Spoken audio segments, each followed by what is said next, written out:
que ela é um braço de 52 países, do qual faz parte aí a Associação Internacional de Ergonomia, que é sediada nos Estados Unidos, né? Inclusive, a atual presidente é uma americana. Então, aqui, nós começamos com o nosso primeiro presidente, com o Ichiro Ida, né? Que é um engenheiro, né?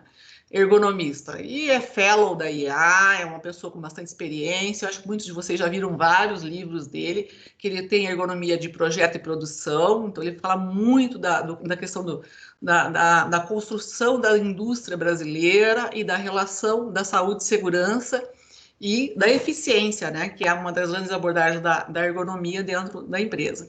Ana Maria de Moraes, que também é uma designer famosa dentro do ergo design, foi precursora da ergonomia também brasileira dentro dos projetos.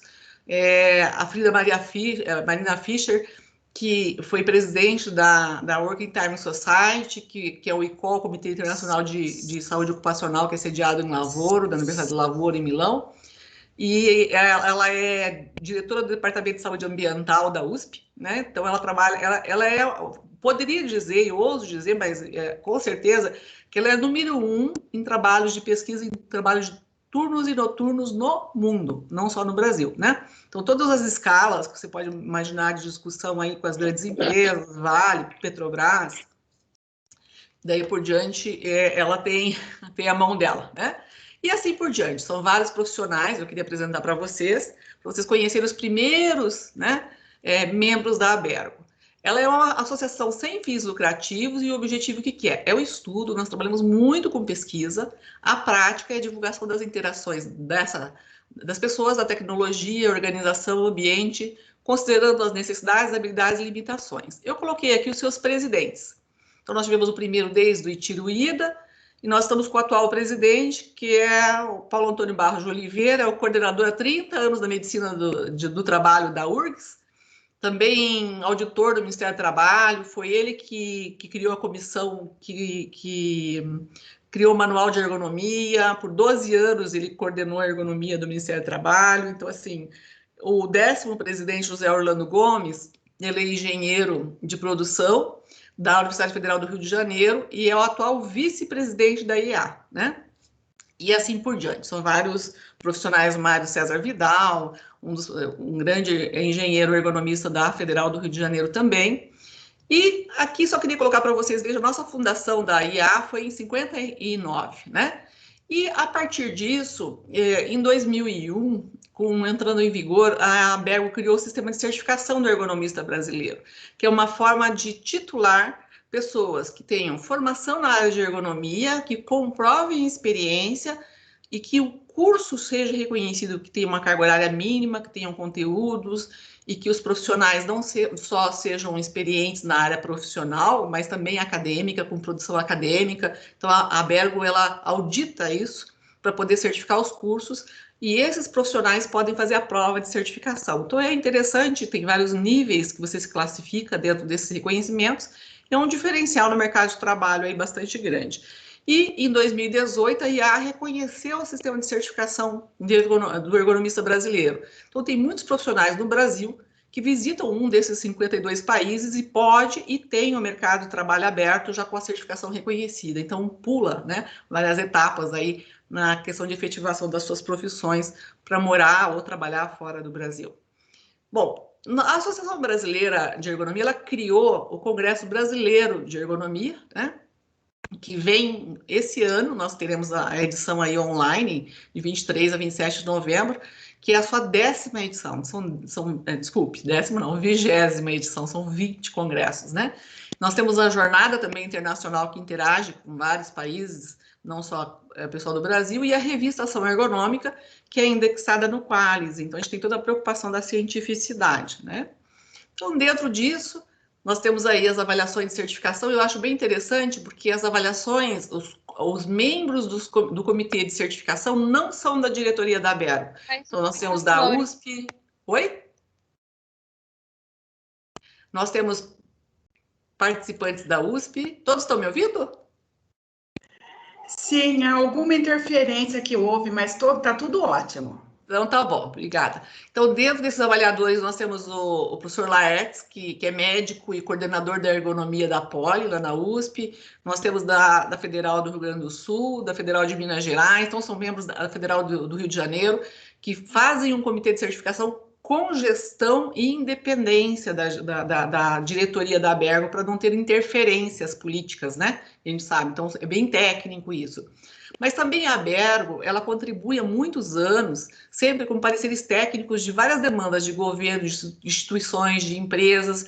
Então, o governo em ABNT, né, nas normas técnicas, nas traduções das normas ISO, dentro do Inmetro, dentro de pareceres da Procuradoria-Geral da União, nós temos muitas demandas que eles pedem, por exemplo, cargas dos aeroportos, querem o parecer da Abergo para ver se está adequado, se não está adequado, porque as linhas aéreas querem modificar. Então, a gente cria uma equipe multiprofissional, com fundamentação técnica, passa para o governo, e o governo, vendo que tem cientificidade, tem coerência, atende a legislação brasileira, então se interpela, né, nessas negociações. Então, a contribuição técnica da Abergo é bastante grande, eu já participei de algumas delas. Então, as traduções, aí tem várias normas da BNT que a gente participa sempre dessas comissões. A diferenciação também nossa dos concursos públicos, licitações, contratações, tem esse diferencial de pedir o ergonomista certificado. Participação nas juntas tripartites aí entre governo, empresas e sindicatos, então a gente sempre está participando nos debates das normativas, né? E nós temos grupos técnicos, né? São grupos geralmente um membro associado da Abergo, que tem que ter mais de 3 anos de participação intensa na Abergo, e que coordena discussões com universidades, como nós temos aí a Universidade Federal do Maranhão, de Minas Gerais, de Santa Catarina, do Rio de Janeiro, de São Paulo, da Federal do Rio Grande do Norte, da Paraíba, e a PUC do Rio, de Pernambuco também, a Universidade Federal de Pernambuco contribui dentro desses grupos técnicos que nós temos, a FEVAL, lá no Rio Grande do Sul, a Faculdade Inspirar também faz parte desse processo de grupos técnicos, né? Enfim, aí a gente desenvolve esses grupos de debate. Bom, só queria fazer essa apresentação para vocês, né? Para vocês conhecerem um pouquinho da Abergo, e como instituição de ensino, como vocês são, a Abergo está à disposição de vocês, né? Nós somos uma entidade sem fins lucrativos, técnica, e que pode servir a demanda de vocês no sentido de esclarecer, contribuir tecnicamente, legalmente no sentido das normativas, enfim, nós estamos à disposição de vocês. Bom, vamos começar com a questão da ergonomia, né? As pessoas, nós passamos uma transição aí da década de 80, que foi aquele boom das LER, DORTs, etc., né? Que as pessoas até não sabiam o que era ergonomia, confundia com ergometria, com ergologia, né? E hoje a gente já sabe bem, ergo, trabalho, nomos, regras ou leis. E as pessoas dizem quais? Todas. A ergonomia, ela envolve desde a organização do trabalho, que é o teu contrato do trabalho, a tua carga horária, o teu ritmo, a cadência, a remuneração de projeto de carreira, né? A forma de capacitação, as exigências da tua função. Também envolve as questões do trabalhador. Come pra caralho todos os dias. Não, mas é que aí às vezes vocês falam, hoje nós não vamos comer, hoje nós não vamos daqui. Pessoal, por favor, pessoal, precisa mutar esse microfone, gente, por gentileza. Depois, se quiserem abrir para perguntar, eu fico à disposição. Acontece bastante isso, é bem comum nesse momento, atividades online, né? Bom, gente, então nesse contexto, a Abergo envolve desde a organização, o trabalhador, o perfil, porque quando se contrata alguém, você define que ele foi selecionado, que ele tem o perfil para executar a atividade. Então, o tipo de idade, gênero, biotipo, capacitação, tudo isso importa. E também os equipamentos, mobiliários, ferramentas para executar a tarefa. Então, esse tripé é o todo que reúne a questão da ergonomia, que abrange essas regras do trabalho, ok?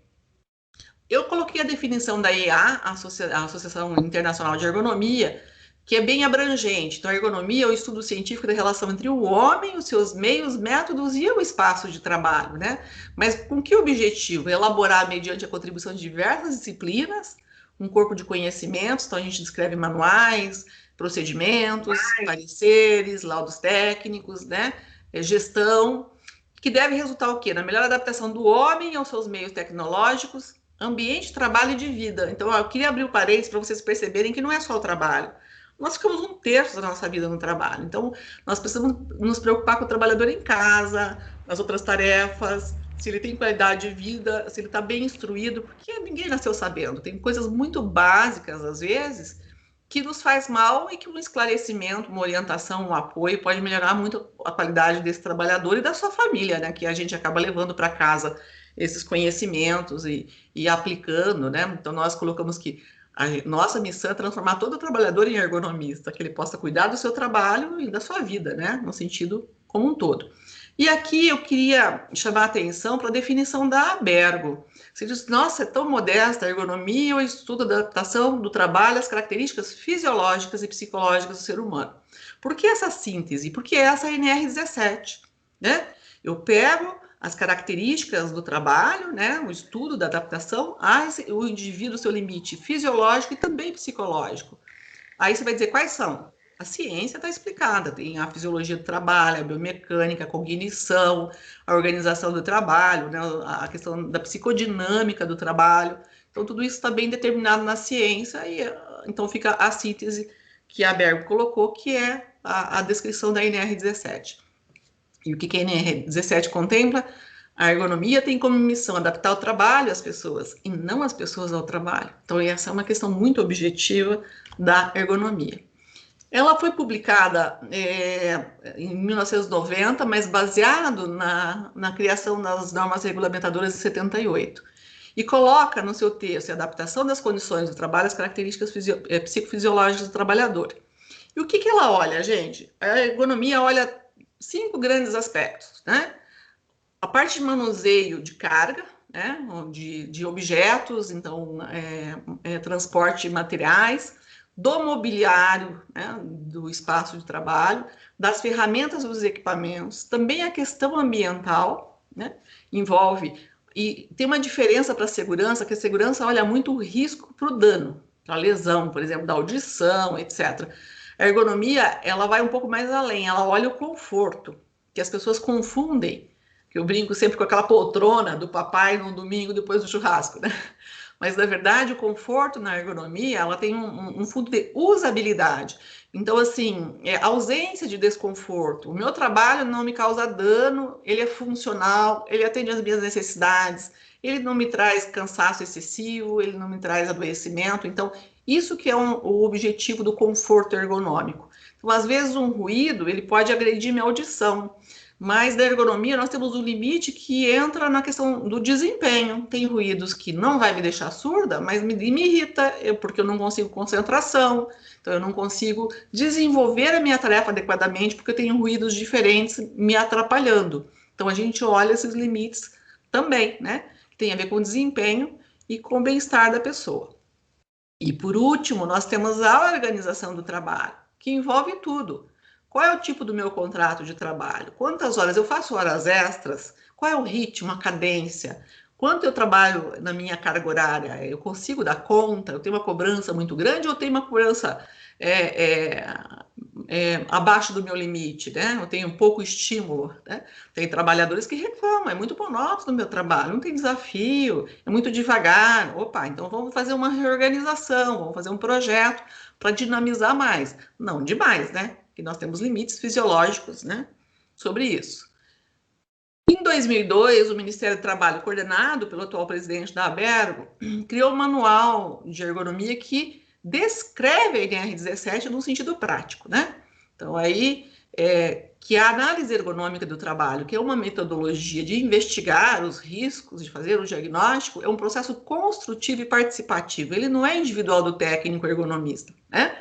Nós precisamos envolver o trabalhador, ouvir o trabalhador, né? Observar, quantificar. Então, a gente faz a investigação qualitativa e quantitativa das questões do risco. Então, essa participação é muito importante. O trabalhador, melhor que ninguém, sabe quais são as dificuldades do seu trabalho e a gente vai pontuar dentro das adequações que pode ser feito de melhoria e trazer a melhoria que o trabalhador tenha também, que possa ser possa contribuir no ambiente de trabalho, ok? Então, o objetivo da análise é a modificação das situações de trabalho. E E aqui são os tipos de intervenção. Quais são as intervenções que a ergonomia faz? Eu coloquei aqui dentro da parte como número 1 o produto, porque muitas vezes a pessoa olha assim, não, mas a gente tem que olhar a saúde, a segurança. A ergonomia trabalha muito com a melhoria do produto, com uma pega que não entorta tanto o punho, né? Não só para o trabalhador, mas para o usuário que vai comprar aquele equipamento que está sendo produzido, né? Então, você vai comprar um automóvel, alguém construiu aquele automóvel e teve que se fazer programas de ergonomia para preservar a saúde e segurança desses trabalhadores. Mas esse automóvel tem que ser saudável para mim também, confortável para mim enquanto usuário.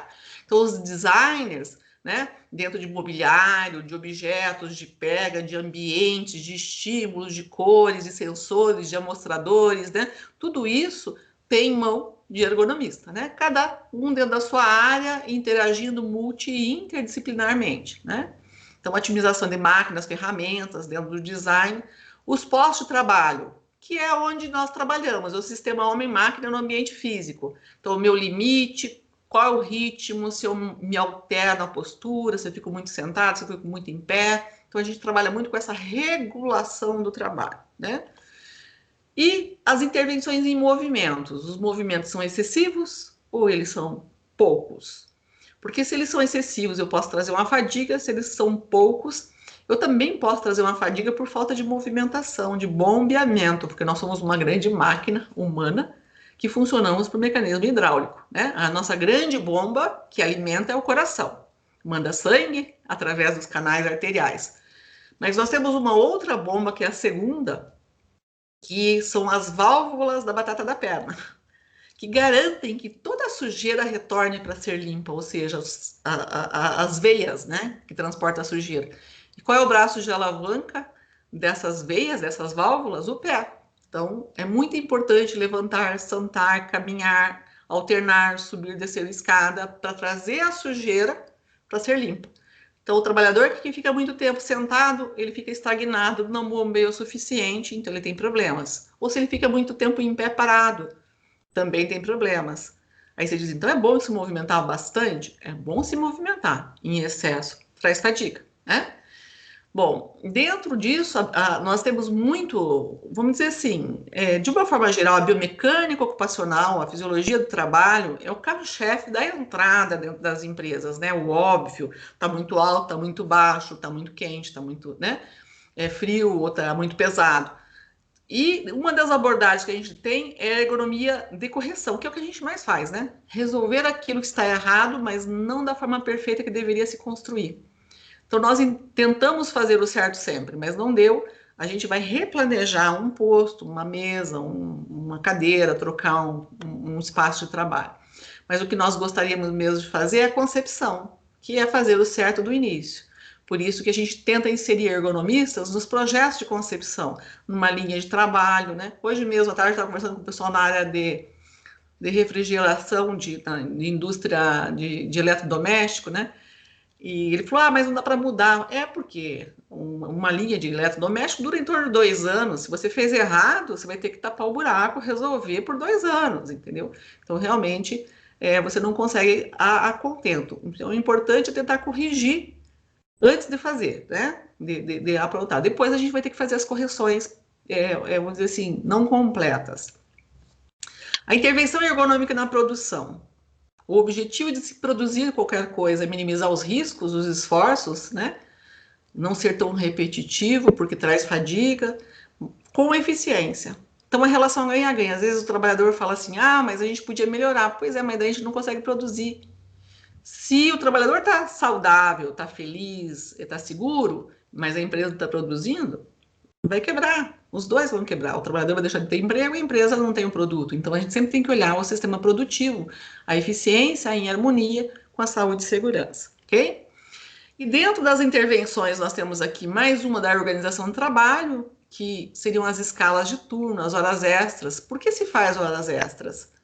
Porque não tem gente suficiente, ou por estratégia para aumentar salário, ou porque tem gente afastada porque não está bem, está doente, né? O ritmo está demais. Existem ritmos que foram quantificados por ações técnicas. Então, esse ritmo entra numa gravidade para o indivíduo adulto produtivo, né? Ou não, né? Como é que foram os treinamentos? As pessoas foram bem capacitadas, bem orientadas, elas são supervisionadas, elas têm suporte para poder reivindicar alguma coisa, ou ela fica confinada com medo de falar e acaba fazendo errado porque tem medo de se expressar, né? Tem várias formas. E aí entramos na ênfase que a gente veio dar na nossa fala, né? As intervenções cognitivas ou informacionais e psicossocial. Então, a gente vai procurar conversar um pouco mais sobre isso. Para isso, eu vou mostrar para vocês as divisões da ergonomia de áreas. A IA dividiu em física, que é mais ou menos tudo que eu falei para vocês, movimentos, postura, o ambiente físico também, em termos de temperatura, ruído, vibração, a organização do trabalho, também como eu expliquei para vocês, e a ergonomia cognitiva, que ela está dentro da engenharia psicológica, dentro da confiabilidade humana. Muitas pessoas usam muito o termo do erro humano. Ah, tem erro humano, mas por que as pessoas erram no trabalho?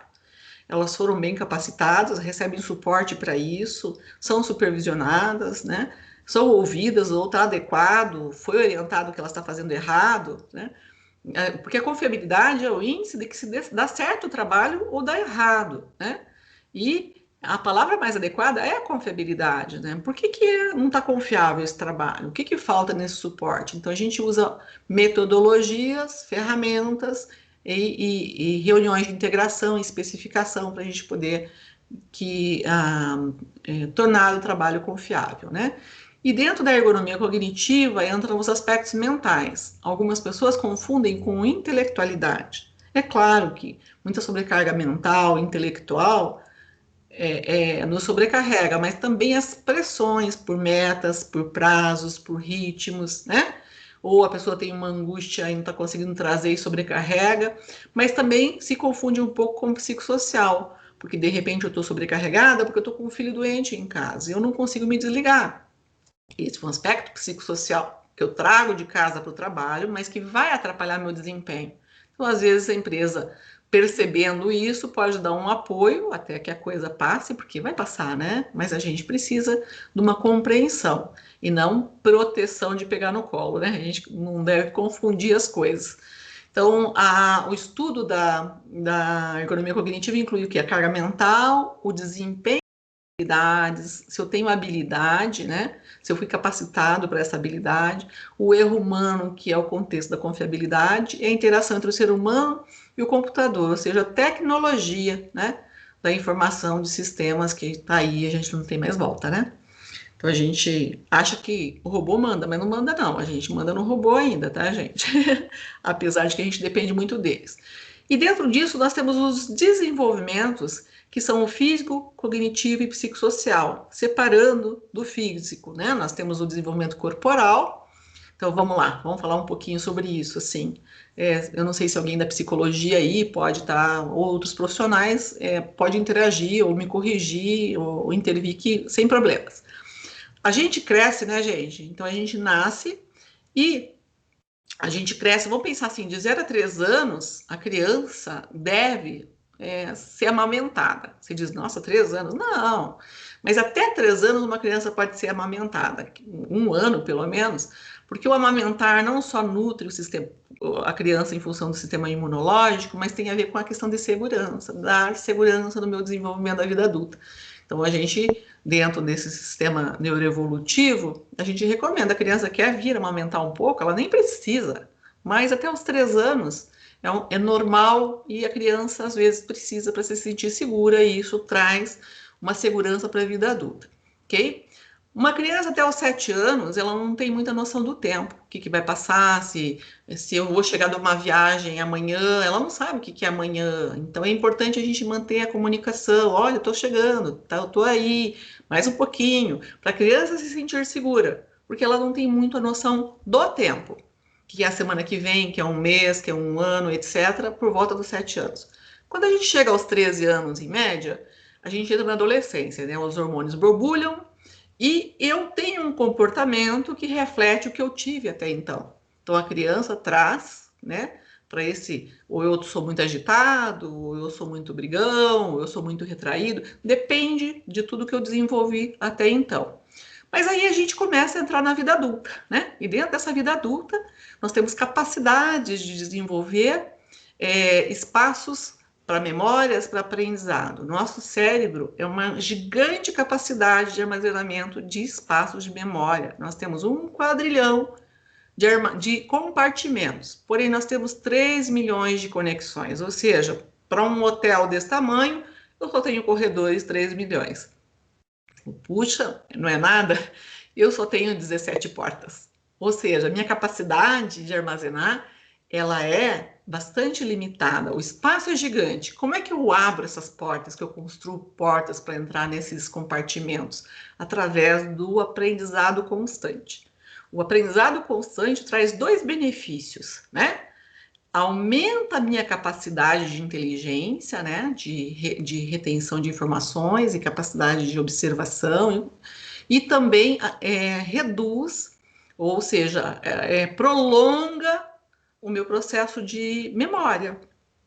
Então a gente diz assim, quero envelhecer saudável e morrer, quem sabe, né, dormindo, eu quero não ter problemas de memória, aprenda sempre alguma coisa. Então a gente sempre coloca para os trabalhadores que o processo de aprendizagem necessariamente não precisa ser complexo, tem que ser coisas diferentes. Por exemplo, eu, Lucimara, fui fazer um curso de mecânica para mulheres, porque eu não quero ser mecânica, mas eu quero saber o que estão fazendo com o meu carro. Então eu fui entender num contexto para eu poder mandar arrumar meu carro, para alguém me enrolar no orçamento e coisas do gênero. Então, fazer um curso qualquer, diferente daquilo que eu sei, eu vou abrindo espaços de memória. Então, é muito importante o aprendizado. E na empresa a gente preza muito sobre isso. A dinâmica dos aprendizados fazem fixações melhores, né? Dentro desse contexto, nós temos as questões dos aspectos psicossociais, que são as emoções, o perfil de personalidade da pessoa, as suas relações sociais, é uma pessoa mais solitária, é uma pessoa mais sociável, que está muito com o coletivo, isso é perfil, né? E o cognitivo já leva a outro aspecto, a minha capacidade de aprendizagem. Quanto de atenção, né, que eu tenho que me concentrar, quanto de memória que eu vou reter, com que tipo de linguagem que eu vou aprender melhor, né, e me comunicar. O pensamento no sentido de elaborar o aprendizado, o raciocínio da velocidade que eu posso interpretar as comunicações, e a criatividade, que é construir coisas novas, né? Algumas pessoas não têm tanto perfil, outras têm até mais do que a gente espera, né? São pessoas criativas, pessoas que estão trabalhando em outra vibe até, né? Bom, cognição se refere ao conjunto de habilidades cerebrais necessárias para a obtenção o quê? Do conhecimento, de tudo aquilo que eu acabei de falar para vocês agora, né?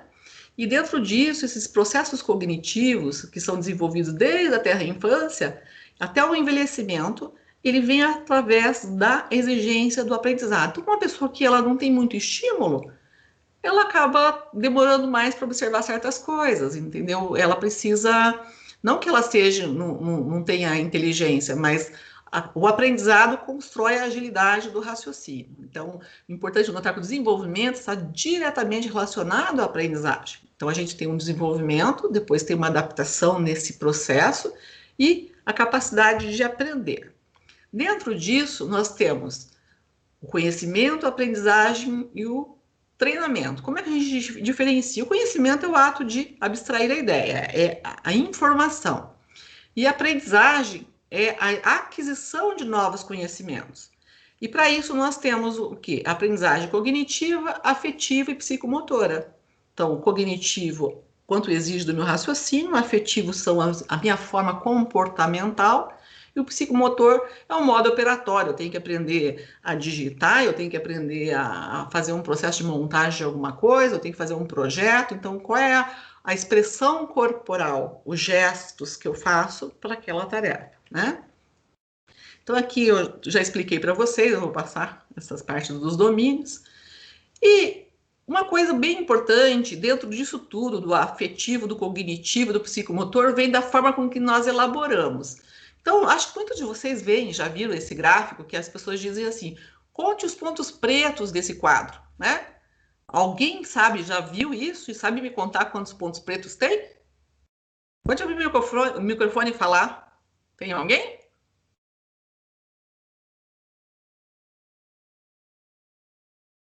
Ninguém, gente. Todo mundo tá mudo? Não existem pontos pretos, é uma ilusão de ótica. Exatamente. Então, nós temos que cuidar muito das formas de expressão de interpretação. Então, na ergonomia, o que me importa com essa visão? Tem as questões dos amostradores, dos painéis ou das telas, que tem cores que podem deturpar a minha interpretação ou podem me trazer formas de manusear errado o equipamento por uma falsa imagem. Então, a gente tem que cuidar muito com essas questões. Uma coisa são as cores que eu prefiro, outras coisas são a mensagem que elas trazem da eficiência do meu trabalho. Então, a gente precisa cuidar muito com esses aspectos. Aqui também vocês já viram muitas vezes que o nosso cérebro, ele nos dá muita rasteira, né? Então, se uma pessoa é destra, ela tem um perfil. Se ela é canhota, ela tem outro. Ela olha diferente. Então, eu vou ali dizer as cores. Então, eu vou dizer que o verde é onde está escrito amarelo, né? Então, pode me fazer confusão. E nessas questões dentro da área ocupacional, envolve a cognição e envolve também a capacidade da pessoa de tomar decisões rápidas. Nem todo mundo é ágil para responder, não é verdade? Não quer dizer que a pessoa não seja um excelente profissional. Tem outros que são muito rápidos para responder para emergências, mas não conseguem elaborar coisas mais longas. Então, dentro disso, no trabalho, a gente procura perceber se tem umas especificidades que estão interferindo no processo de trabalho, de cognitivo, psicossocial, físico, ambiental, que nós possamos contribuir para auxiliar aquele trabalhador ou aquele processo de trabalho, ok? Bom, aqui dentro desse contexto, alguém já deve ter visto quantos rostos tem nessa árvore? Rostos humanos. Alguém? Eu contei 6. 6. Não, tem mais. Trabalhar. 7. Eu contei 8. 9. Eu contei tem 11. Tem um monte. Eu contei 9. 11. 10. Eu contei 12. Opa! Aí vem a criatividade. O que tem aqui? Vamos pensar na objetividade. Ó, tem um contorno aqui à esquerda, vocês estão vendo o meu cursor do mouse, né? Nós temos um. Aqui nós temos um segundo, que é um senhor com bigode, tá? Aqui nós temos um terceiro, que ele tá com o cap aqui, ok? Aqui nós temos um quarto, que é um bigodudão, tem um bigode bem grande. Depois nós temos um Gandhi aqui, que é um cara de óculosinho redondo, parece o Gandhi, né? Aqui. Aí nós temos o quinto. Esse aqui com o nariz retão, bem romano, um sexto. Esse aqui que parece mais uma senhora de óculos, né? Um sétimo. Esse aqui parece um espanhol de bigodinho virado, um oitavo. Aqui mais uma mulher de óculos, um nono. Opa, desculpe, deixa eu voltar. E aqui uma outra mulher, 10. De forma objetiva, só que quando a gente olha rápido, a gente olha os dois primeiros. Só que para as atividades de alta exigência cognitiva, muitas vezes eu preciso olhar mais macro do que tão focado. Então, não é todo mundo que pode trabalhar num centro de controle operacional de alta complexidade, porque eu tenho que tomar atitudes rápidas, um sinalizador de uma emergência, e startar uma ação, e solicitar uma demanda. Tem pessoas que paralisam, tem pessoas que... Será que é isso mesmo? Será que está acontecendo? Porque ela precisa filtrar melhor as informações. Então, dentro do aspecto da ergonomia, não selecionando o perfeito, porque não existe trabalhador perfeito, eu não posso colocar uma pessoa que tenha uma atenção concentrada, são testes da psicologia, que tenha um médio inferior ou mediano. Ele tem que ser pelo menos um superior alto, porque é onde eu vou ver várias respostas ao mesmo tempo, em situações de emergência, e não vou paralisar. A gente já vê de vez em quando o pessoal fala assim, nossa, ele engasgou e eu fiquei paralisada, não sabia o que fazer. E o outro vai lá e dá um soco, vira de ponta cabeça, bota o que está engasgado para fora. Até pode passar mal depois, mas dá conta na emergência. Então, são perfis. E esses perfis a gente busca para certos tipos de atividades que precisam dessas respostas rápidas, né? Isso não tem a ver com capacidade de inteligência. Esse é perfil comportamental e capacidade de absorver a atenção. Sabe, gente? Por isso que a gente precisa da interação com os psicólogos. E aqui, um parênteses bem importante, a questão dos treinamentos, que nós chamamos de capacitação. Treinar é ensinar a pessoa a fazer o que eu estou ensinando, né? Explicando. Capacitar é ela entender o porquê ela está aprendendo e se tornar professora disso. Até tem uma certificação japonesa da WCM de manufatura que tem bem isso. O princípio da WCM é tornar todo trabalhador professor do que faz. E para você ser professor, você tem que entender o que você está explicando. Você não copia, você não replica, né? Você ensina e explica o porquê. A importância daquele trabalho, daquele parafuso, daquela cor, daquela aresta. Então, é muito importante o treinamento. E aí vem uma diferença. A pedagogia, ela tem um princípio de aprendizagem para a construção infantil. A criança, ela aprende naturalmente. Agora, o adulto, não. Por isso, uma das técnicas que a gente usa muito em treinamento é a andragogia, que é ensinar adultos. Para ensinar adulto, eu não aprendo como a criança, eu preciso ver como é que é. É São Tomé, ver para crer. Eu preciso aprender junto, eu preciso executar, porque eu fixo melhor a informação. Então, é muito importante a metodologia. Tem formas de você quantificar o aprendizado nos treinamentos com o trabalhador pela andragogia. Ela é uma técnica, tem várias etapas, ela quantifica isso através de questionários, ela te dá os resultados da fixação da informação. Então, se eu quero dar um treinamento, eu preciso decidir qual o tempo que eu tenho, quantas informações eu quero dar, e depois eu vou testar se isso foi fixado. Então, é uma técnica da andragogia. Mas eu preciso envolver práticas ou dinâmicas que mostrem como está aquela operação que eu estou ensinando. Não é só teórico. A criança já absorve melhor, né? Como em linguagem, por exemplo. O inglês entalado famoso de todo mundo, né? A criança vai matraca em inglês com uma facilidade. O adulto, o que ele tem que fazer? Ele tem que jogar aos leões, ele vai lá, tem que falar inglês num grupo, ele tem que ir lá na feira falar inglês, ele tem que viajar, ele precisa vivenciar aquilo. Aí ele consegue aprender melhor. Isso é uma técnica da andragogia. Então, é da ergonomia dentro do processo de aprendizagem que mostra que a cognição, a atenção, eu tenho que descobrir como é que eu convenço a pessoa melhor para ela aprender, absorver melhor aqueles conteúdos e desenvolver bem o seu trabalho, ok? Bom, então vamos entrar um pouquinho nessa questão da ergonomia. Eu sei que tem meu tempo pequeno aí, né? Mas vamos lá. A ergonomia é uma ciência que se refere aos processos mentais, aqueles que eu já expliquei para vocês, e os tópicos relevantes e o estudo da carga mental de trabalho, né? O que é a carga mental de trabalho? Ergonomia cognitiva com os aspectos psicossociais. Somando os dois, nós temos a carga mental de trabalho, né?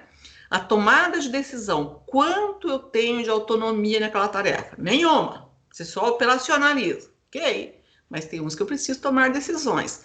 O desempenho especializado, que capacidade, habilidade, formação que eu tenho que ter para executar aquela tarefa? É complexo? É simples? Fui treinado? Estou bem treinado? Foi conferido se eu estou bem treinado, né? A interação do homem e computador, que são sistemas que hoje, do trabalho mais simples ao mais complexo, a gente está o tempo todo aí com a tecnologia da informação. E as questões dos estresses. Estresse, gente, tem estresse bom? O desafio, a conquista, a meta, mas a gente precisa descansar. E tem o estresse negativo, a meta não atingiu, fiz uma coisa que eu não gostei, não estou satisfeito com o que eu faço. Então, a gente tem essa oscilação que a gente chama de normotônica, né? Eu tenho um dia bom, um dia ruim, então eu tenho essa questão. Mas quando passa do limite, aí eu posso trazer não só adoecimento, mas como também a questão da confiabilidade. Eu posso não conseguir executar adequadamente o meu trabalho, né? As questões do treinamento e conforme tudo isso se relaciona nesse sistema homem, né, e máquina. Então, essa é a relação nossa da ergonomia cognitiva, né? Ela fala da importância sobre a pressão do tempo, então os prazos, as metas, né? A automação cada vez mais complexa, a gente fica com dificuldade, a gente não consegue acompanhar, né? A gente até brinca, pede para aquela criança de 10 anos, sabe mais do que a gente que tem 40, 50 anos.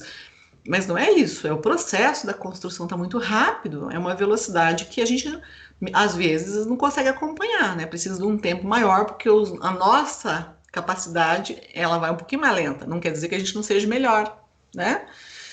E a transferência de informação ao longo tempo existe desse sistema humano informacional, ok? Então, vamos citar alguns exemplos para vocês. Nós temos a perda da consciência da situação, né? E consciência da automação podem levar a incidentes ou acidentes. Existe uma área do nosso cérebro que se chama sistema reticular ascendente. Ele é responsável pelas respostas automáticas. O que são respostas automáticas? É um sistema primitivo de sobrevivência. Então, vou dar um exemplo para vocês. Uma pessoa chega para mim e fala: Lucimara, achei horrível esse modelo do seu óculos, não gostei. Se eu for usar o caminho, vamos dizer, inteligente, né, vamos dizer, normal, eu olho para ela e falo: olha, desculpa, que pena, eu adoro esse meu óculos, né, adorei esse modelo, mas, né, você não vai usar um igual, não tem problema nenhum. Quer dizer, tá, não tem nada a ver a coisa com a outra. Agora, isso é usar o córtex cerebral, que é a resposta elaborada, educada, gentil, a pessoa até não foi. Agora, eu pego meu óculos e falo assim: e daí, guria? O que você tem a ver com isso? Né? Você vai querer emprestar meu óculos? Quer dizer, eu dou uma resposta agressiva. Isso é defesa de subsistência. Ao invés de usar o córtex, que é uma resposta intelectualizada, racional, eu uso a amígdala. Nós temos duas amígdalas. Nós temos uma amígdala da garganta, que me defende do sistema imunológico, do ar que entra, das infecções, e temos uma amígdala no cérebro que ela responde pelas respostas automáticas. E é muito mais fácil você usar a amígdala, que é essa resposta impulsiva, agressiva, que diz respeito à minha sobrevivência, de risco de vida, né, de agressão, porque ela leva metade do tempo. Então, se eu vou responder alguma coisa, eu levo 2 milésimos de segundos. Se eu for para o embate na agressividade, eu levo 1 milésimo de segundo. É muito mais fácil bater em todo mundo, atropelar todo mundo, xingar todo mundo e mandar todo mundo plantar batata, não é verdade? Mas não é assim que a gente vive numa sociedade, né? Então, essa situação de automação, o que acontece? Quando a gente começa a ficar muito cansado, ou por repetitividade de movimento, ou por pressão muito grande, eu não consigo descansar. Porque o hormônio do estresse é bom, deixa a gente alerta, pronto para se defender. Só que depois conseguiu atingir o objetivo, volta à normalidade. Eu preciso descansar, né, gente? É sono. Eu tô bombada, tô ótima, tal, trabalho o dia inteiro. Eu preciso dormir. Não, senão eu não consigo continuar a vida. Eu preciso desse momento para fazer a pausa, né, e meu cérebro trabalhar de forma diferente. E é assim a questão da consciência da automação. Então, nesse caso, quando a pessoa entra numa cronicidade de muito estresse, ela começa a desativar esse sistema de automação. E ela não tem defesas automáticas, então ela não ouve o carro buzinar para ela, ela pode ser atropelada, ela não vê um sinalizador que vai cortar a mão dela, ela corta o dedo na empresa, né? Ela começa a desenvolver o que a gente chama da síndrome de burnout, que é o estresse crônico. Ela nem sabe que ela está doente, ela não tem ideia que ela já está acabada, que a pressão está alta, a glicemia está alta, porque ela está entrando nesse nível de não perceber o entorno. A gente até brinca, a mulher está loira faz 3 meses que ela não sabe, o filho já tá alienado, tá consumindo droga, eu nem tô me dando conta disso. Isso tem muito a ver dessa automação nossa por fadiga, né? Por falta de descansar, de respeitar os meus limites, ok? Então, tudo isso pode levar a acidentes e incidentes, né? A gente pode prever tudo isso quando vai ocorrer, quando a gente faz uma boa análise cognitiva da tarefa. A gente pega isso. Vou dar alguns exemplos para vocês. Eu estava fazendo uma análise ergonômica num judiciário. Então, assim, um monte de juízes que analisam processos em várias varas, e o software tem um sistema de funcionamento. Houve uma transição do analógico, né, do mecânico, para parte aí informatizada, então tem toda uma mudança de hábito, de sistema, e tem os provedores dos sistemas, né? Então aí você vai vendo assim, as pessoas estão estressadas, eu analiso muito processo, estou sobrecarregado, parará. Ok. Então vamos ver o fluxo do trabalho de um advogado, de um juiz, de um promotor, vamos dizer assim, que tem as questões de tempos, prazos e as exigências das decisões, né? Eu preciso estar bem. Mas também tem o software. O software funciona bem? Qual a velocidade do software? Quantas páginas você abre? Qual o fluxo para você abrir um processo e abrir as outras partes para poder conferir a legislação, né? Porque geralmente trabalham com 2 telas. Essa tela tem que estar centralizada. Se eu sou um destro, eu puxo um pouquinho mais para a esquerda para eu trabalhar a bilateralidade, né? Então, eu vou dar estímulos sensoriais, mas eu preciso saber isso. Você vai ver o software, tem um monte de erros, né? Ou sistemas, o Java que está obsoleto, que não entra com o corretor, né? Então, aí você já vê que tem uma grande perda desse trabalhador. Aí você vai ver o provedor. Você vê que quando você está fazendo análise, cai um sistema, cai outro, né? E a gente chama de inputs. Inputs são as exigências que você faz para operacionalizar o teu trabalho. E, de repente, você cai no meio do teu atendimento, uma leitura, um sistema. E daí? Aí, a ergonomia cognitiva vai fazer o quê? Eu vou analisar esse provedor, que era relatório. Relatório de dia 1º ao 30, 31, quais os horários que se fazem manutenção preventiva e manutenção corretiva. E o que se descobre? Que muitos provedores fazem manutenção preventiva no horário comercial. Tá louco! Isso daí é emergência, é só necessidade, né? Então você começa, vai ter que fazer da meia-noite às 6 isso. Você está contratado, pode entregar o software para funcionar no horário comercial. Então, assim, dentro disso a gente descobre as perdas enormes que as pessoas têm, porque um provedor não funciona direito ou não está bem adequado para entregar o serviço, ou porque um software abre páginas desnecessárias, cai página, tem que reabrir, ou porque uma assinatura eletrônica leva muitos segundos. Para que tem que levar 10 segundos uma assinatura eletrônica? Leva 2, 3 segundos. Então, tem os tempos da irritação da pessoa, né, de perdas dentro da sua capacidade, e a tecnologia que acaba, não é ficando obsoleta, ela não está adequada à minha necessidade. Então, a gente vai fazer com que as pessoas trabalhem menos, consigam fazer com mais calma e sem tanta irritação. Então, aí eu tenho uma consciência da situação, eu tenho uma consciência da automação e ela funciona para mim, né, adequadamente, não eu estou servindo a ela em cima do que acham que ela tem que ser. Então, essas questões são muito importantes nesse contexto da análise cognitiva da tarefa. Nas formas de trabalho, a gente tem o quê? A automação das máquinas, que estão mudando muitas coisas, então a gente está vamos dizer, se movimentando menos, né? E a informatização, que é a máquina como extensão do cérebro. Mas sempre vejam, gente, somos nós que mandamos nela. Elas não mandam na gente. Eu não sou obrigada a ter a cabeça do cara da TI. Mas se eu vou trabalhar com alguma tecnologia, eu tenho que estar aberto para aprender a lidar com ela, na minha velocidade, mas para entregar o que eu preciso entregar, né? Então, isso são contextos. Aí, eu faço uma analogia para vocês de ergonomia física e cognitiva. A relação física entre o ser humano e o outro é a cognitiva, né? Quantas vezes de exigência, com que exigência eu faço isso, né? Então, as exigências físicas e as exigências cognitivas, tarefas, metas, pressão, capacidade de decisões, né? E aqui na física é as medidas, a antropometria, o esforço, a carga, se está muito calor, se está muito frio, se eu estou com sono, se eu estou com fome, né? E aqui eu já entro na psicologia e fisiologia, que é o comportamento do indivíduo. Essa pessoa está precisando de mais apoio, menos apoio, né? Aqui, a pessoa trabalha sentado por 8 horas, causa problema nas costas? Não. Tem uma coisa, às vezes eles fazem mapa de CIPA. Ai, o trabalho no escritório é penoso, é a postura forçada. Eu falei, por quê? Essas pessoas não foram treinadas que elas têm que levantar, que elas devem alternar a postura, né? Ela pode ficar 8 horas sentada, mas ela tem que se levantar.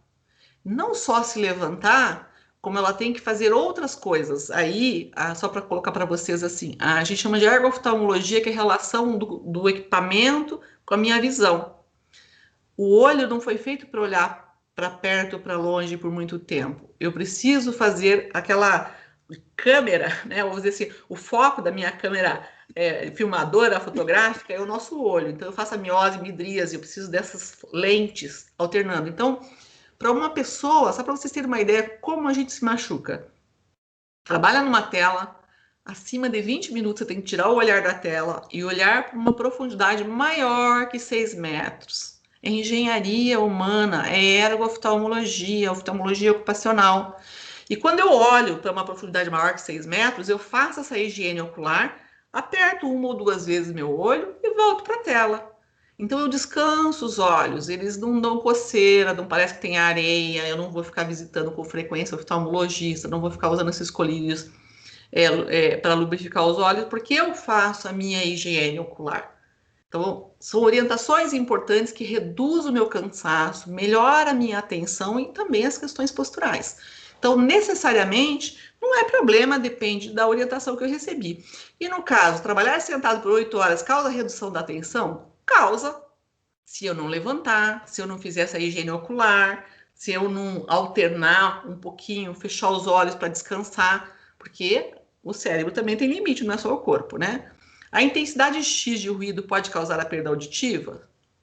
No caso da ergonomia, necessariamente não é o ruído lá na engenharia, como eu falei para vocês. Eu posso estar num ambiente de escritório e ter 85 decibéis, eu preciso de protetor auricular, ok? Posso ter problema com audição.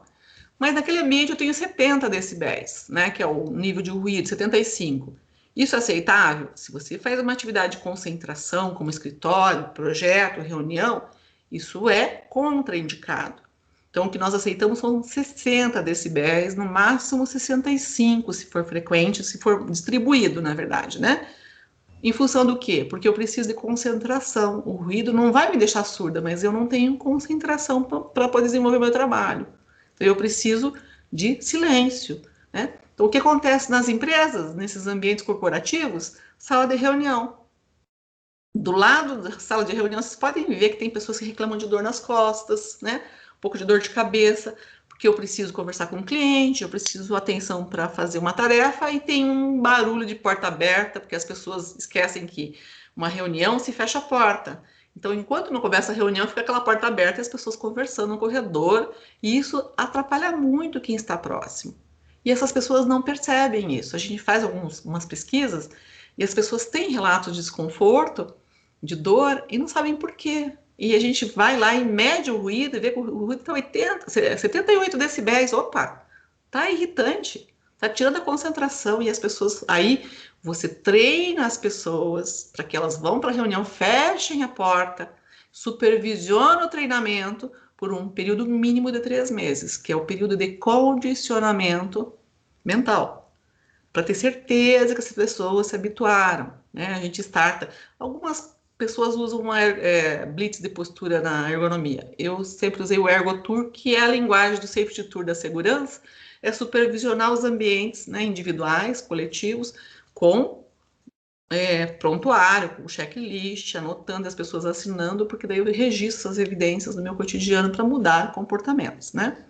Bom, o display Y pode gerar problemas de visão? O outro gera no entendimento da informação, aquilo que a gente mostrou que o colega colocou ali, não tem preto nenhum, é tudo branco, por quê? Porque é jogo de cores, a gente precisa cuidar muito, a pessoa cansada, vocês não viram que quando está cansado o olho não enxerga direito, fica meio embaralhado, né? Por quê? Porque eu tenho que recuperar a minha capacidade de nitidez, a gente precisa cuidar muito nessas questões de painéis, sensores. Aqui, ergonomia se fala muito a cognitiva e ambientes, trabalhos complexos, né?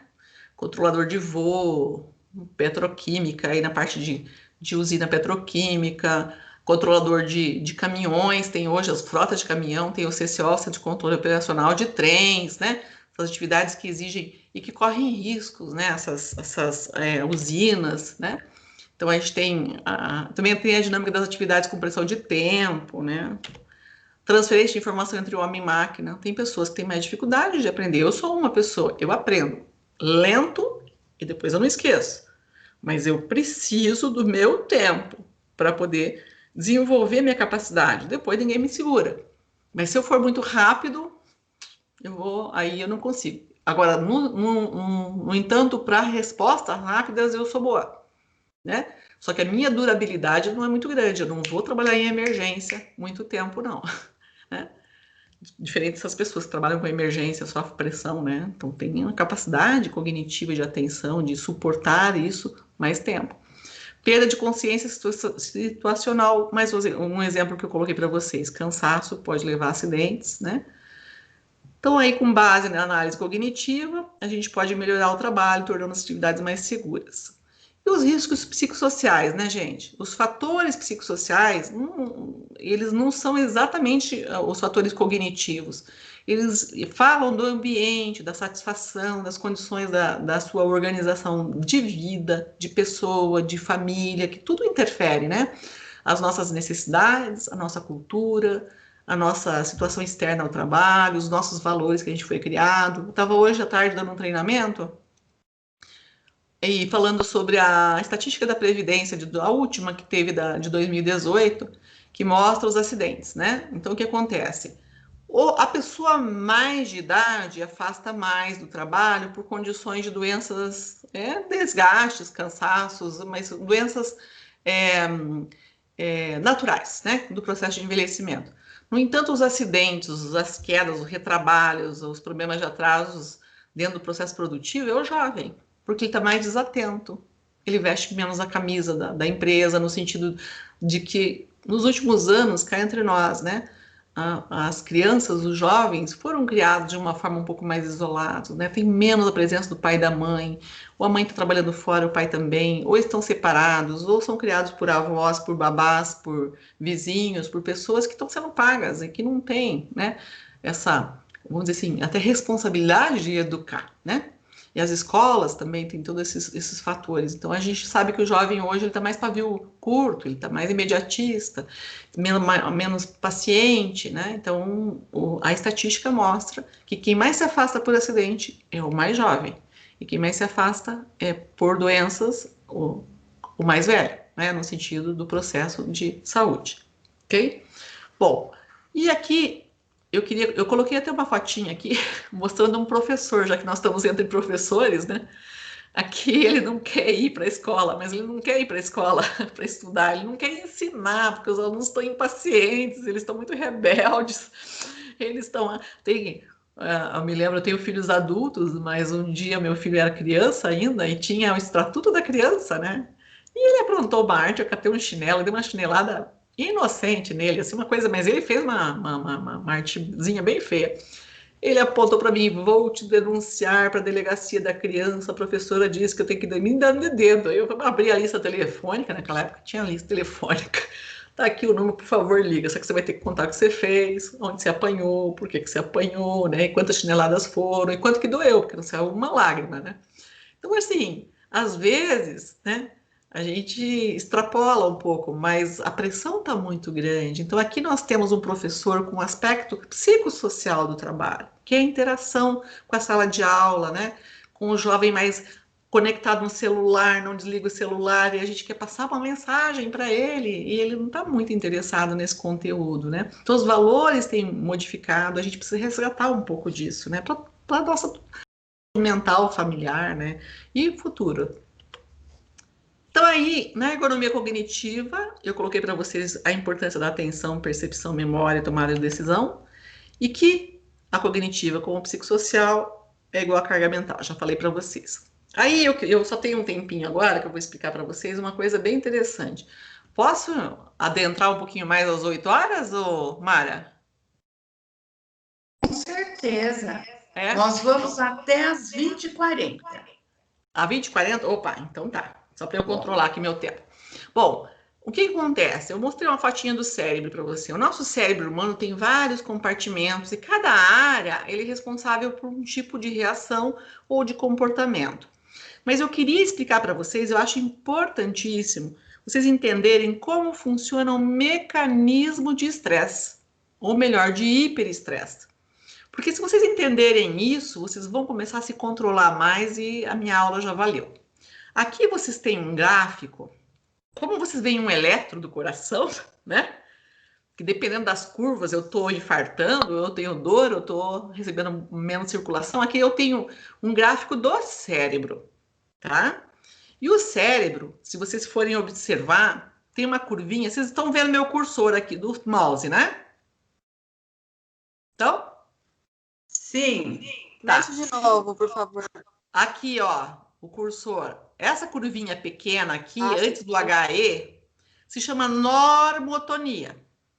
Então, eu tenho uma curvinha para cima um dia positivo, eu tenho uma curvinha para baixo um dia negativo. Então, a nossa vida é assim, né? Um dia bom, um dia ruim, assim vai. Um estresse positivo, um estresse negativo. Só que no momento X da vida, eu tenho esse HE, um hiperestresse.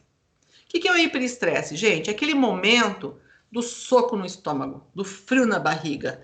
É uma agressão, é uma briga, uma humilhação pública, uma demissão injusta, é uma separação inesperada, é uma morte de alguém que a gente não espera, é um acidente, é um assalto, né? Então, é muito violento, é muito maior do que o nosso estresse do dia seguinte, porque ele é imprevisível, ele é súbito e ele leva o cérebro a pensar que é um risco de morte. Ou seja, eu entro em risco de morte. Então, o que acontece? As suas mãos gelam, a boca seca, o coração dispara, então aumenta a frequência cardíaca, aumenta a pressão arterial, dá um frio no estômago, né? É uma sensação de morte, é uma sensação de pânico, né? Mas, na verdade, o cérebro está fazendo tudo isso, que ele tira toda a circulação da periferia e manda para o cérebro, porque, para ele, você está num risco de vida. Então, você precisa de solução, né? E solução vem pela elaboração cerebral. Então, aí você entra nessa fase que está escrito simpaticotonia, né? O sistema simpático é o sistema de defesa da gente. É a hora que a gente corre do cachorro que está correndo da gente, é a hora que a gente corre do assalto, é a hora que a gente reage, né? É a hora que a gente tem aquele susto, né? E a gente precisa sair daquele susto. Então, o que acontece? Eu aumento muito essa fase ativa, é o hiperestresse. Então, pode ser o estresse, depende da pessoa, porque é um trabalho solitário, é o teu estresse. Você pode estar em 100 pessoas, o susto é meu, é quando eu vejo no meu jeito de ser, na minha personalidade, que isso me deixou em pânico, me deixou assustada, me deixou com medo, enfim, com raiva, né? Então, eu entro nesse bombeamento.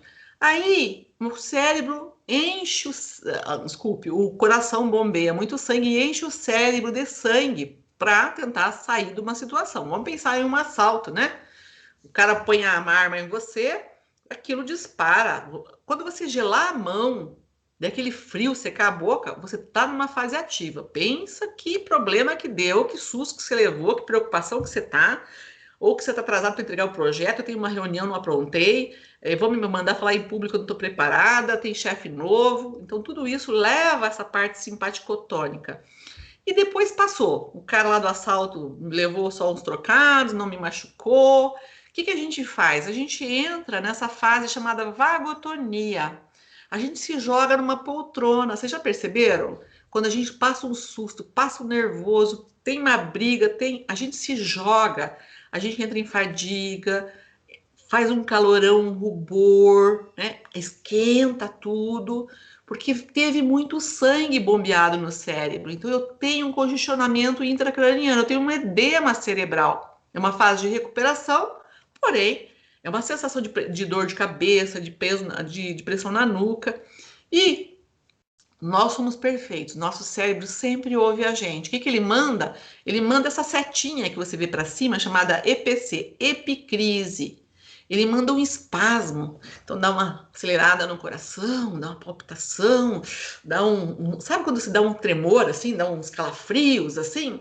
Ele está fazendo isso para nos proteger, porque é nessa fase vagotônica que eu faço acidente vascular cerebral, que eu faço infarto, que eu arrebento os vasos, né? Que eu me machuco, que eu estouro uma úlcera, né? Então, que eu tenho aquela dor aguda. Então, nesse caso, o cérebro manda esses tipos de espasmos e a gente, nossa, me deu um tremelique, me deu uma acelerada, meu coração disparou. Quando vocês estiverem, vocês pensam, o que eu estou resolvendo? Isso é solução, gente. E o cérebro está tentando voltar ao normal. Aí ele volta para uma segunda fase, que é essa PCLB, que é pós-conflito, uma fase A, e uma fase B, que é cicatrizante, ou seja, vai voltando tudo no lugar e eu entro de novo na normotonia, minha vida normal. Então, isso, entre uma normotonia e outra, de um hiperestresse que pode ser várias coisas. E a gente tem muito trabalhador brigando com o chefe, colegas. Gente, eu já tive trabalhador se socando por causa de time de futebol. E daí se machucou, caiu, fez acidente por causa de time de futebol, né? Como diz, futebol é mulher, né? Ninguém põe a colher. Imagine com líderes, com chefes, com medo de ameaça de demissão, né, com advertência pública, assim, as pessoas se expõem muito, ou está num processo de separação em casa, tá perdendo a esposa, perdendo o marido, ou perdeu alguém inesperado. Então, a gente está passando por isso. Se vocês entenderem, a gente consegue entender o nosso cérebro e passar por isso. Em que tempo? Dentro das pesquisas, nós funcionamos 3 horas, 3 dias ou 3 meses. O pessoal diz, por que 13? Eles não conseguiram provar ainda por quê. Mas assim, 72 horas é quando eu começo a me acalmar. Então, aquela briga, aquela vontade, a gente diz, de matar 3 por dia, né? A gente fica com raiva, começa a esvair, né? A gente já não tá com tanta raiva do irmão, do amigo, do marido, da mulher, né? Tá mais calmo. E passa, mas também pode chegar a 3 semanas, que é o período de recondicionamento básico do cérebro. Ou pode chegar no máximo em 3 meses, que é o período de condicionamento físico, condicionamento de aprendizado, né? 3 meses é o mínimo para agora eu estou entendendo, né? Depois que eu passo desse período de 3 meses e não consegui superar, porque a coisa é muito violenta, geralmente eu desenvolvo algumas patologias ou alguns sintomas, e daí eu preciso de ajuda. Mas se a gente entender isso, fica mais fácil, né? Gelou a mão, é nervoso, esquentou, solução, né? E daí isso vai levando à normalidade. Aí as pessoas começam a entender melhor, se sobrecarregam menos nos ambientes de trabalho, a gente faz umas dinâmicas com o trabalhador para ele entender, mas esse aqui é o traçado do cérebro, né? Em termos das reações hormonais, né, de defesas aí ao estresse, ok? Nenhuma dúvida, né? Aí eu queria fazer uma perguntinha para vocês aqui, deixa eu ver a carinha de vocês, que a gente já vai encerrar daqui a pouco. Que cor que vocês estão vendo ali desse tênis? Alguém, pode alguns de vocês escreverem ali no chat ou falar? Verde. Verde. Rosa e branco. Rosa e branco. Ok, mais alguém? Nossa, não Rosa e branco também. Rosa e branco. Mais alguém vê verde? Verde. Verde. Ok. Eu não cheguei a ver direito. Oi? Eu queria ver de novo, eu não cheguei a ver direito. Ah, mas não tá aparecendo para vocês? Não, não tá. Ué, Para mim, não. Agora? Tá aparecendo o seu rosto só.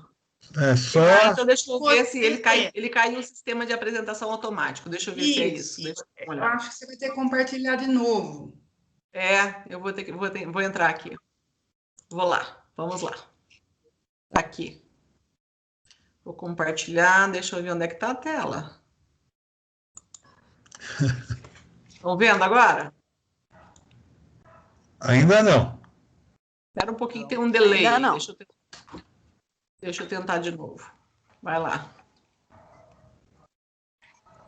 Estão vendo? Não.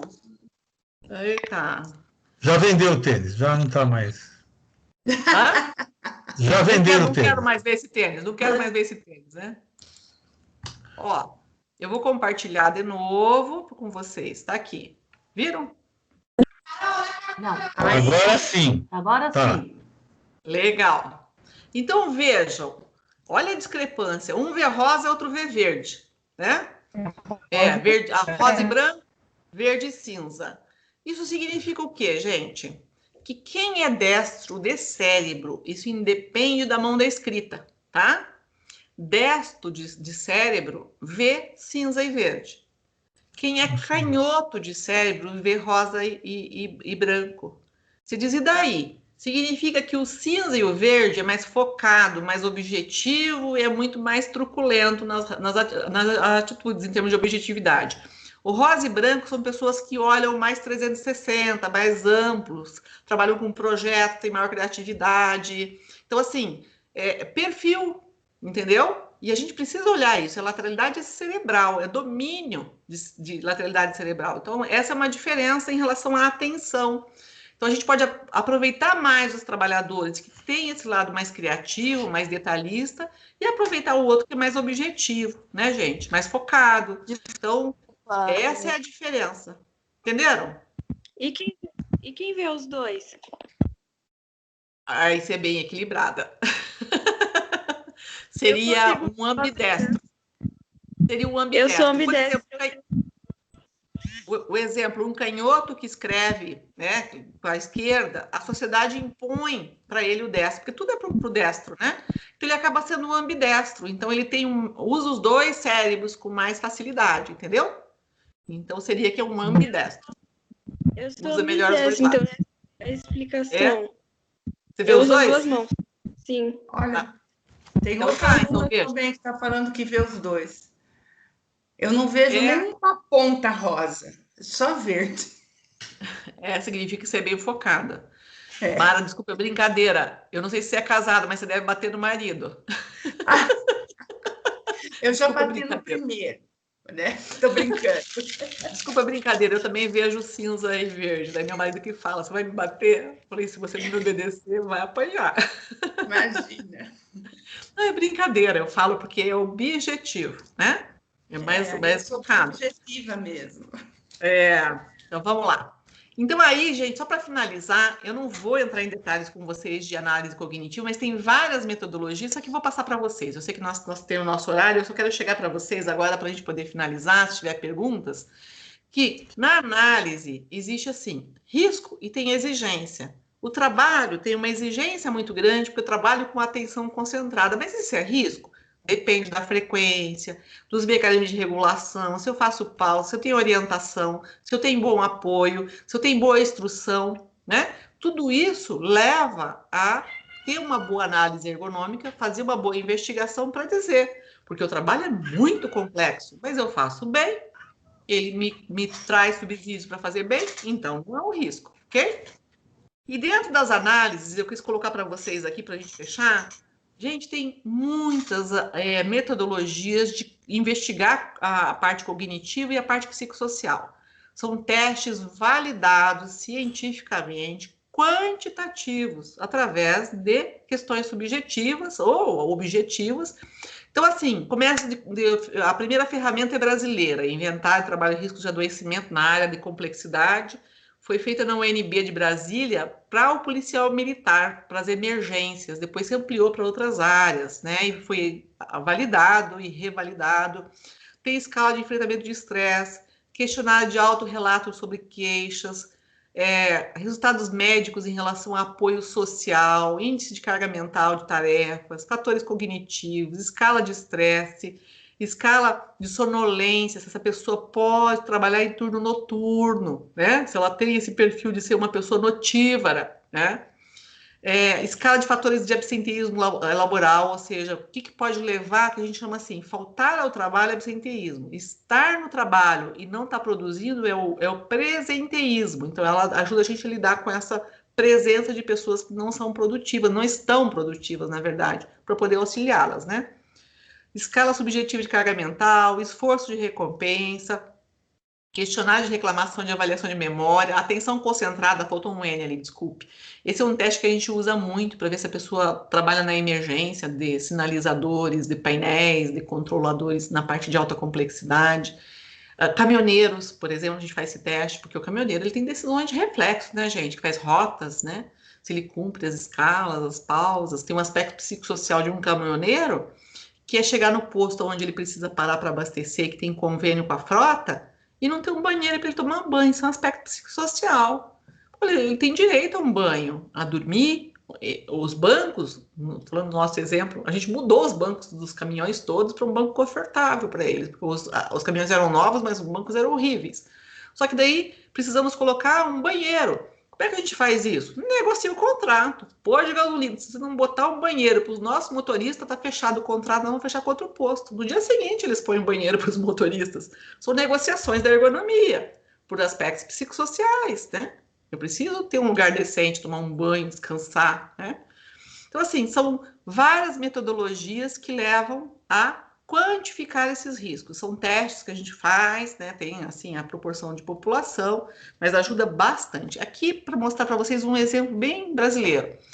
O ITRA, Inventário de Trabalho e Riscos de Adoecimento, eu estava numa empresa que ela trabalhava em 5 turnos, e os trabalhadores, ela estava fazendo atualização de... Sabe quando a empresa fica obsoleta em termos de processo? Então, eles estavam fazendo novos processos de trabalho, então muitas reformas.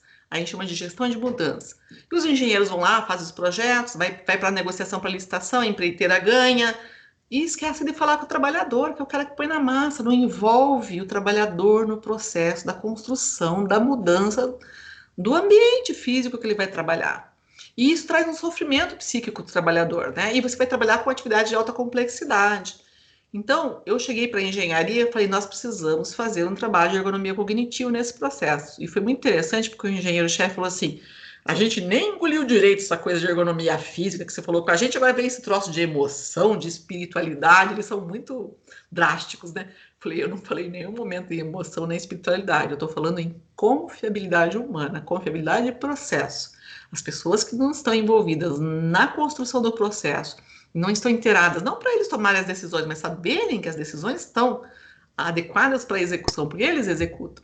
Eles podem ter problemas de erro.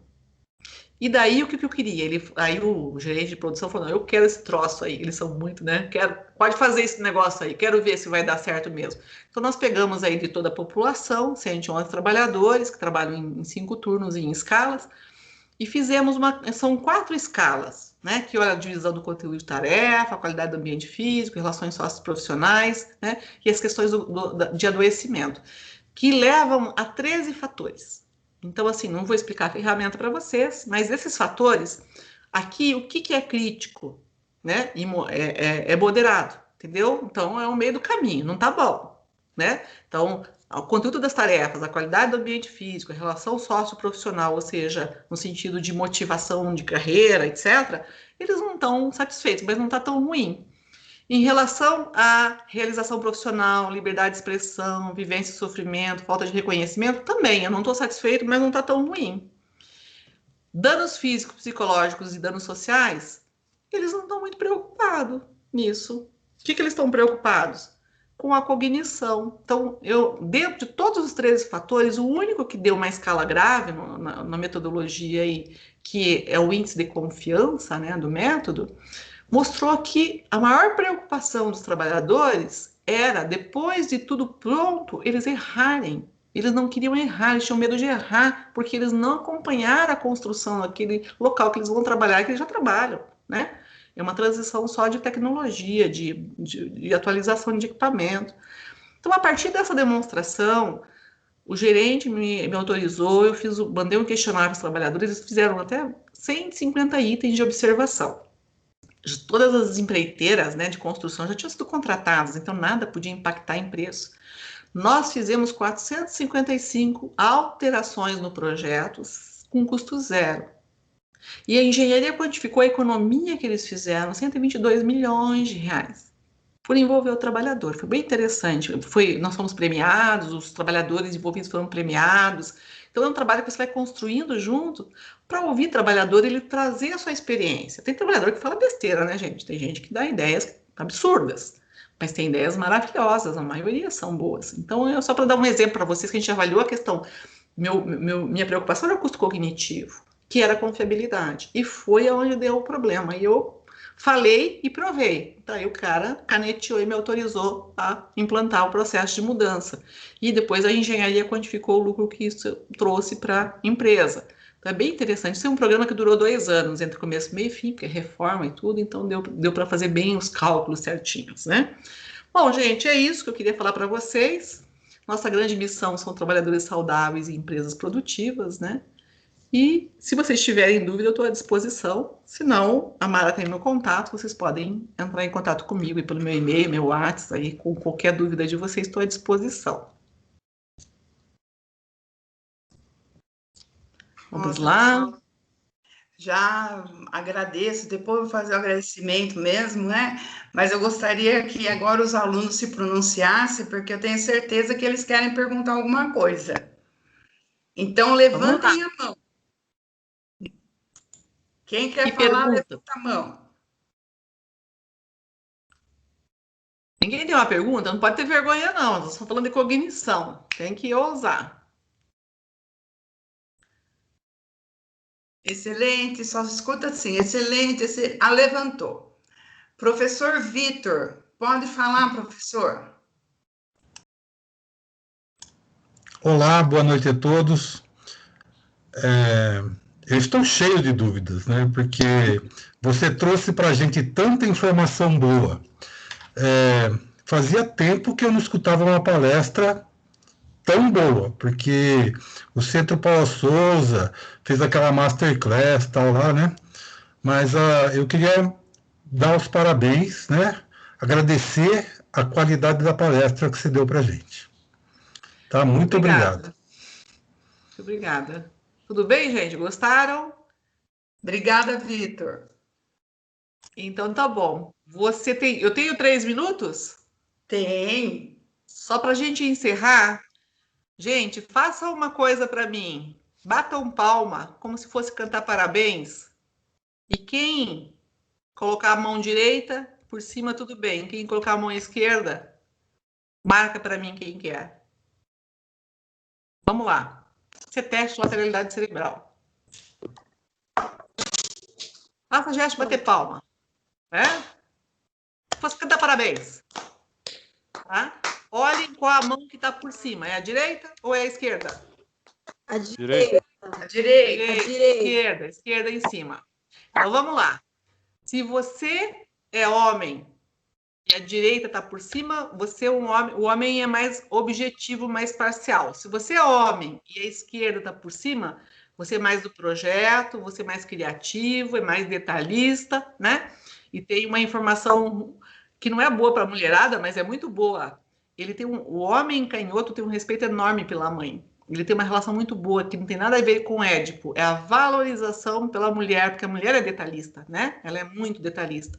Então a gente sempre fala assim: se você pega um homem que bate palma com a palma da mão esquerda para cima, você vai levar a sogra no casamento. Não adianta. E se pedir para escolher, ele vai escolher a mãe, não vai escolher você. Pelo respeito que ele tem pela mãe. É importantíssimo isso. E daí, a mulher destra, ela já é feminina, vaidosa, protetora, choca com filhos, estraga pelo excesso. Então, choca que ela ela faz 8 coisas ao mesmo tempo, né? Tem projeto de casar, de constituir família.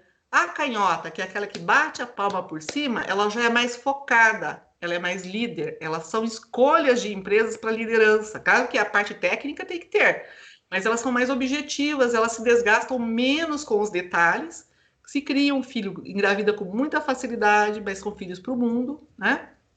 E na relação tem que ser bom para os dois lados, senão ela vive sozinha, tranquilamente, não precisa de ninguém, pela objetividade dela. Então é bem interessante você ver que nos testes de lateralidade, a gente não vai encontrar ninguém do jeito que a gente quer, perfeito nem nada, mas tem algumas coisas que puxam para auxiliar, trazer para a equipe, para fazer um treinamento, ou para lidar com um problema melhor. A mulher destra, ela é mais detalhista, ela vai com mais calma, ela é mais cuidada, objetiva, ela já vai mais nos finalmente, ela trabalha mais com a liderança em si, né? E a mulher destra já com os cuidados, ela é mais cuidadosa, né? Em termos da afetividade. Então, são perfis. Só quis colocar para vocês que é interessante isso em relação à lateralidade, né? Então, teste da palma contrariou do tênis? Por quê? Um aluno está falando isso, que ele do tênis ficou de uma cor e agora da palma foi outra. Significa que você é um ambidestro. Isso é coisa boa. Significa que você usa bem os dois lados do cérebro, como a outra colega que falou que via as duas cores. Entendeu, gente? Né? Significa que você estimula os dois lados do cérebro equilibradamente, porque a gente tem tendência a usar mais um que o outro. Ok? Só para a gente terminar com uma brincadeira. Bom descanso para vocês, obrigada pelo convite e nos vemos aí em outra oportunidade, né? Se alguém não quiser colocar mais nenhuma pergunta. Eu acho que eles não vão por pergunta, não. Então, eu quero agora, em nome da ITEC, Vasco Antônio Vencarucci, e de todo o corpo docente de segurança do trabalho, e todas as pessoas, né, os outros professores que estão aqui junto com a gente, agradecer muito, Lucimara, porque, como o professor Vitor disse, você tem um jeito muito bom de conseguir transmitir e a pessoa entender. Então, assim, nasceu para isso. Tá bom? Eu, como sua aluna, sábado agora eu tenho aula com você, né? Temos um Sábado encontro. tenho aula com você. Então, assim, eu como sua aluna, já vi algumas coisas suas e eu agradeço muito mesmo a oportunidade que você deu de estar presente hoje para a nossa escola, tá? Obrigada, gente. Que bom que eu pude contribuir. Muito obrigada, tá bom? Tchau, bom descanso para Tchau. vocês. Ou vocês têm mais aulas, né? Vocês têm mais Nós apresentações. temos mais uma palestra. Então, boa palestra para vocês. Um abraço. Obrigada. Outro. Tchau, tchau.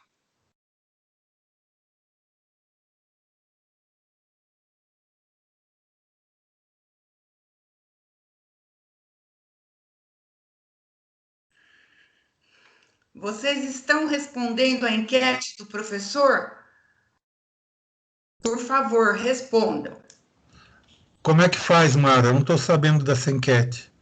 Ah, é para os alunos, Vitor. Vitor, é assim. O professor André preparou várias enquetes que nós estamos depois transmitindo para todos os professores que estiveram nas nossas palestras. E por ali nós vamos ter a frequência do aluno. Ah, tá bom. E quanto à frequência do professor, tá tudo certo. Tudo certo, tá bom? Então, tá bom, então. Obrigada por ter vindo, viu, Vitor? Tchau, Mara. Obrigado. Você, eu que Obrigado agradeço. pela palestra, Mara. Obrigado aos Professor professores. Vitor, se você quiser responder também, todos os professores podem responder, tá? É só clicar no link, que eu vou deixar o link no chat, e aí vocês entram, pode acessar e responder também, tá bom? Tá bom, André. Agradeço. Tá bom, André. Obrigada, Obrigado. Marchiori. Obrigado, Elmar. Tá aí no chat, ó. Acabei de colocar no chat o link, é só clicar e responder. Obrigado, Magossi. Obrigado, André.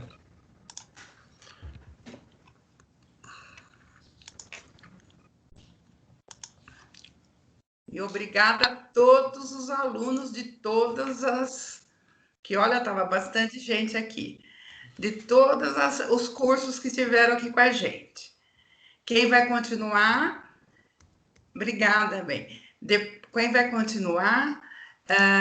Nós teremos depois, agora, a palestra com um profissional da informática, né? Que vai ser sobre, vamos dizer, a nossa, né, mudança de vida que tivemos de repente e estamos só em frente a um computador, tá bom?